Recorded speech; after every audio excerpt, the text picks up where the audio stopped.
Well, hello there. You're watching the press preview, a first look at what is on the front pages. In the next half hour, then, we'll see what's making the headlines with the former Scottish Labour leader, now director of the John Smith Centre, Kezia Dugdale, and the chief executive of Conservative Home, Mark Wallace. Great to see you both. More from you just a moment. As ever, let's start with the front pages. The Guardian reports that fewer than half of recent Labour voters in Hartlepool say they'll back the party in Thursday's by-election, leading activists to fear a historic Conservative victory. The Telegraph leading with the collapse of the murder trial of two former soldiers accused of murdering the IRA commander Joe McCann in 1972. That's also the lead story for the Daily Mail. Their headline, "Now End Witch Hunts for Good." The Metro goes with the trial for the murder of former footballer Dalian Atkinson, who it's alleged was tasered for 33 seconds leading up to his death. According to the Financial Times, the UK mortgage market is now worth nearly £12 billion as people aim to snap up properties before the end of the stamp duty holiday in June. And an explosion at a house in Kent is on the front page of the Mirror, which says a 99-year-old grandmother was saved by two hero passers-by. So, Kezia, Mark are here with their choices, not surprisingly perhaps. Kicking off with The Guardian, Labour alarm as party data points to a collapse in support. Kezia, do you want to kick off with this, given your previous role in politics? What is happening, do you think? Is this still Brexit hangover? I think it may well be, yes, certainly in the north of England. So today didn't start particularly well for Keir Starmer, with a poll coming out showing the Tories well ahead in Hartlepool. That's remarkable because the Tories have never won that seat in the history of the constituency existing. So to take the seat with Boris Johnson's current poll ratings and the wider picture across the UK would be a real achievement. The Guardian tomorrow shows more headaches for Keir Starmer with internal Labour contact information, the actual door-to-door canvassing work that they've been doing, showing that they're going to have a real problem turning out enough of a vote on polling day to win the seat. So problems are mounting up for Keir Starmer, but at the same time, he's got to make a long road back from where he is to power based on what he's inherited from the previous Labour leadership. So the question really that should be posed is whether there's unreasonable expectations of the amount of progress that Keir Starmer should be making by this stage in the campaign. And how much of this is down to Boris Johnson then, Mark? I know Sebastian Payne up in the northeast suggested people were saying about Wallpapergate, oh, he deserves nice wallpaper after what he'd been through with COVID. So, I mean, who knows how much that is cutting through? But what is it about the popularity or otherwise of Boris Johnson? Well, I think you've got to see this as part of a much, much longer story than Boris, even than Jeremy Corbyn or Brexit. Think all the way back to 2004, the regional assembly referendum in the northeast. The only big electoral defeat that Tony Blair ever suffered was dealt by people in the northeast deciding to vote against the Labour Party. It was an opportunity, I think, that people took because it was an opportunity to give Labour a bit of a shoeing without, at that time, seeming to endorse the Tories. This end of the love affair of a lot of people, not all, but a lot of people in Labour's former heartlands, has been growing for a very long time. And the reason Brexit and Boris matter is that the former provided a window of opportunity and the latter seized the opportunity to actually convert that from people being disillusioned with Labour to testing out an alternative. So if it's the case that 2 years, a year and a half on from the general election, new Labour seats are potentially falling to this government beyond what they suffered in 2019, that itself is quite a remarkable achievement. So Mark, is it an oversimplification to say that if the UKIP vote disappears, it's got to go somewhere, and this is where it's going? Is it that simple? Is this a transference of vote? Well, I think part of what's happened is UKIP and then the Brexit Party, to a certain extent, acted as a kind of gateway drug, as it were, for people. There was a way for people to leave Labour, to stop thinking about themselves necessarily as being, as say, left-wing as they were being told they were, and actually, quite a lot of voters have been, to some extent, laundered through having somewhere else to go first. So quite a lot of people who voted Brexit Party are undoubtedly switching Tory now, or have switched Tory in the last couple of years. But it's much more complicated than just, people went one way, now they go another. Actually, abandoning a lifelong voting habit is really, really hard. Testing out a new one if anything, is even harder. So these are very difficult processes for each individual voter to go through. And I don't think we can kind of minimise it. Yes, absolutely. And all eyes, obviously, well, if we look at the Daily Telegraph on Sir Keir Starmer, he's suggesting he needs a bit more time. He never promised to do this in a year. But is there recognition for him? Will it come? What does he need to do you think, to get out of that sort of North London bubble and make waves? Kezia, that's to you. Apologies. Sorry. So I think, first of all, we shouldn't draw trends from by-elections. They're notoriously difficult things to measure, to poll, and indeed to draw any serious conclusions from. The worrying thing in this Guardian article is that there is a threat to Labour's stronghold in local authority areas in the North East, places like Sunderland. That's perhaps more worrying for heads in Labour HQ tonight. But I think Keir Starmer is very fair and reasonable to expect more time to build up his name, to build up his platform manifesto that he wants to put forward. Really, the only thing he's been able to talk about over the past 12 months is the handling of the COVID crisis. And we're in an odd position now that after arguably months and months of mishandling the COVID crisis, the government now have a good news story in the form of the vaccine. So that's why you see Keir Starmer sort of deferring to this argument of a sort of vaccine bounce for the government that he just can't contend with.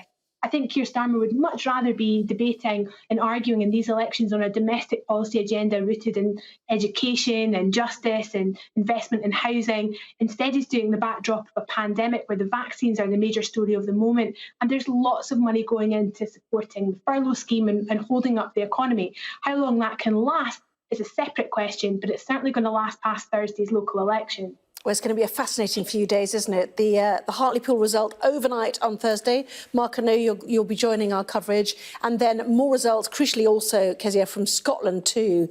Friday, Saturday, council elections all weekend. Lots to look forward to. Anyway, if you're a fan of elections. Mark, let's move on, shall we? A story in a number of the newspapers, not surprisingly. The Metro, their headline, no evidence. Judge clears ex-paras over the 1972 murder of an IRA leader. The Daily Mail, now end witch hunts for good. They've long been campaigning against bringing veterans to court. Your assessment of what we saw today in this case? Well, this is going to be far from the end of what we hear about this row. You remember that tensions about this case and these types of cases contributed to Johnny Mercer, the well-known, prominent ex-army MP, resigning from his role in the government. He's been out in Belfast expressing his support for the veterans who've been facing this trial. And I think there's a number of different layers to it. The first one is exactly what we've seen with this decision. So the idea of the question of competence, frankly, on the part of prosecutors. You know, we have this stark fact that the judge has ruled ineligible the statements that the soldiers themselves had to give, were ordered to give without legal representation by their superiors immediately after the shooting.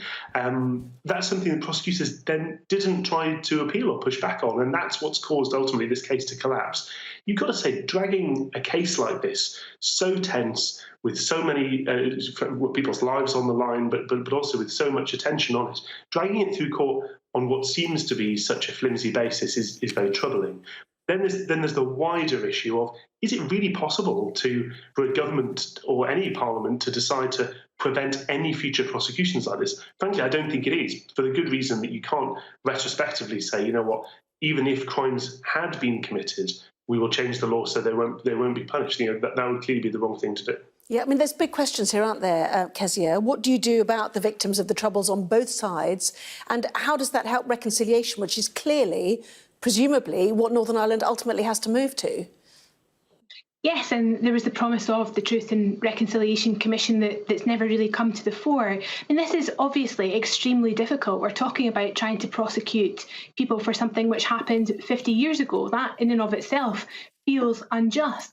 But at the same time, there have been, I think, 26 different attempts at prosecution since 2011. And when you look at the detail of those, 21 of them are loyalist and Republican paramilitaries. There's a very few incidences so far of service personnel being pursued. Yet if you look at the papers today, you would think that was perhaps the only thing that was being addressed in the recent history of Northern Ireland. And of course, this all comes at a very difficult, very tempestuous time in Northern Ireland politics that has ramifications for peace in Northern Ireland, and it has wider ramifications for the United Kingdom as a whole, as an entity. So very sensitive, very difficult topic, and it is going to run for weeks yet. Just a quick word, Mark, if you don't mind, on another story, which is the ongoing issue about COVID passports. NHS app, The Telegraph, suggesting may not be ready in time. Yes, should we be surprised at that? So paper passports might be necessary. Yet more problems with grand IT schemes. It was quite frustrating. Kezia was talking rightly earlier about the great success of the vaccine programme. What we've got to then make sure we can do is actually capitalise on it, and surely being able to prove that you've been vaccinated, to be able to go to a country that says you've got to be able to prove vaccination to get in, is one of those benefits. So if we're unable to capitalise on that, frustrations will grow among people. Yeah. Presumably they're working on it, and we'll get the list of countries eventually this week, won't we? Or some of them to start off with, anyway. Plenty from you, both in just a moment. Coming up then, what's behind the apparent boom in the UK mortgage market? Discussing that in just a moment.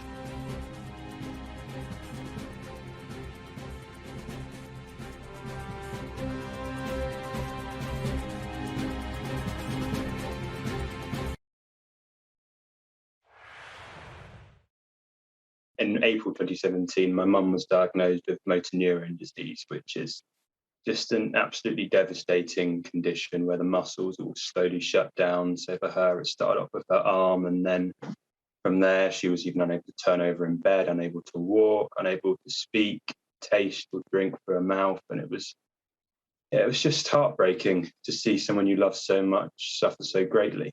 And then, just to sort of add more fuel on the fire, later that year, my dad, Giles, was diagnosed with a glioblastoma tumour, which is essentially a grade 4 brain tumour, the most serious, and I suppose a year's death sentence.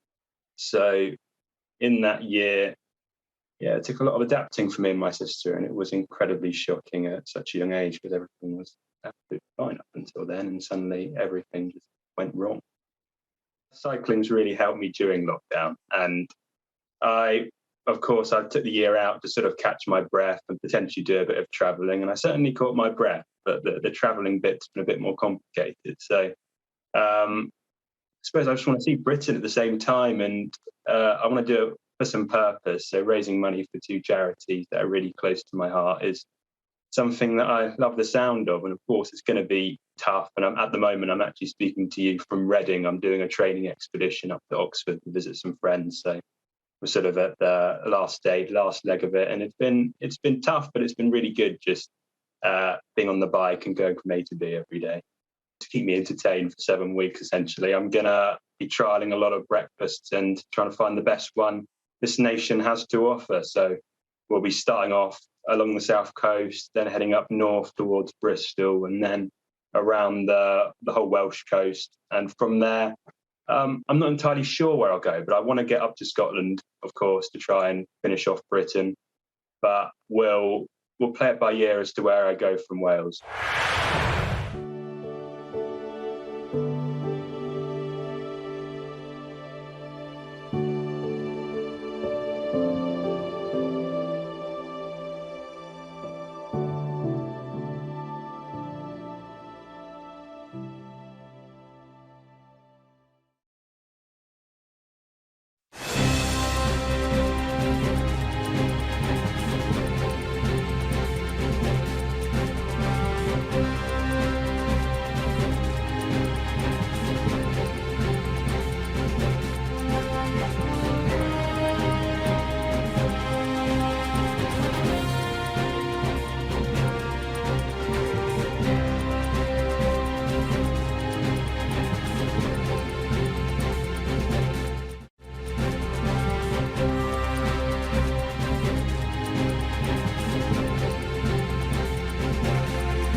Well, welcome back. You're watching the press preview. With me now, Kezia Dugdale and Mark Wallace. Welcome back to both of you.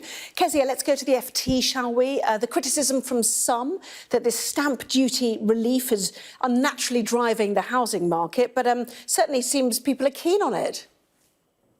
Yes, we're having a housing boom, a frenzy of people borrowing to buy houses, not least because they want to do so before the stamp duty tax relief comes into effect. So at the moment, you can buy a house in England and Wales, not in Scotland, for less than £500,000 and not pay any tax on it. That will be the case until June. And then it'll taper off until September, where you can pay no tax in the first £250,000.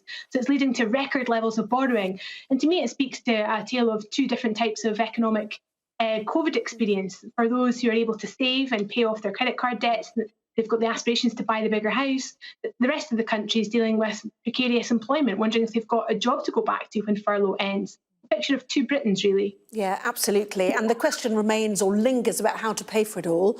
Mark, what has Rishi Sunak been saying? Well, this is an interesting hint from the Chancellor that he might be able to avoid some of the more painful tax rises that have been floated, particularly if the economy grows faster than expected. In the last couple of weeks, we've seen some really encouraging forecasts from international bodies, from banks and other economic modellers that the UK is set to have quite a big economic boom. If that happens, that could help to fill a lot of the gap that the Chancellor has in his calculations and avoid having to come with his swag bag to raid taxpayers' coffers for it.